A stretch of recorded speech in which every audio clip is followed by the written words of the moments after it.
Donc aujourd'hui, les contenus vont être postés. Il y a les contenus que j'avais déjà programmés sur TikTok, Facebook. Donc c'est Instagram qu'il faut que je poste manuellement parce que malheureusement, à moins que je me trompe, je peux pas programmer les contenus sur Instagram.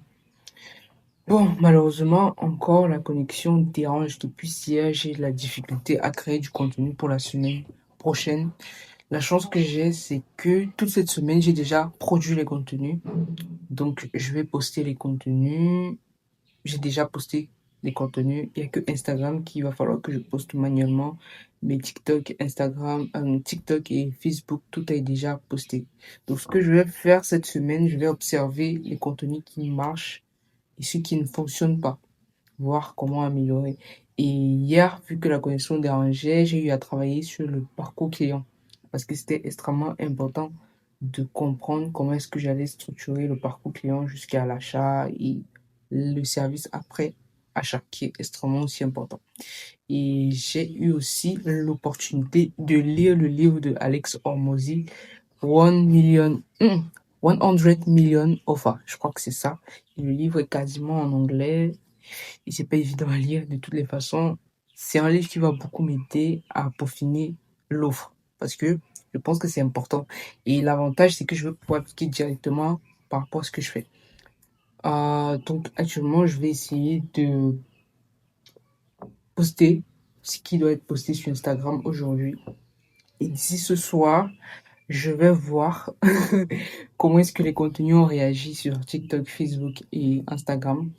Et on va prendre note. Demain, je ferai la même chose. Si j'ai des premières réactions, parce que le type de contenu que je fais, c'est de voir des réactions en commentaire. C'est à partir des réactions que j'aurai en commentaire que je vais pouvoir commencer le parcours client. Parce que le parcours client commence par exemple, je dis, laisse-moi, par exemple, entre guillemets, productivité en commentaire. Donc, si la personne met productivité en commentaire, ça veut dire déjà que c'est un prospect.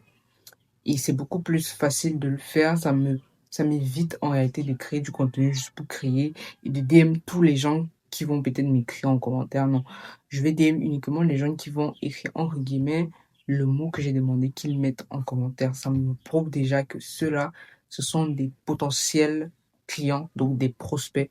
Et maintenant, on va commencer directement le parcours client qui a pour objectif de filtrer et de manière beaucoup plus simple. Ça m'évite vraiment de revenir parce que directement, il faut que je sache si la personne est vraiment intéressée par le produit ou pas.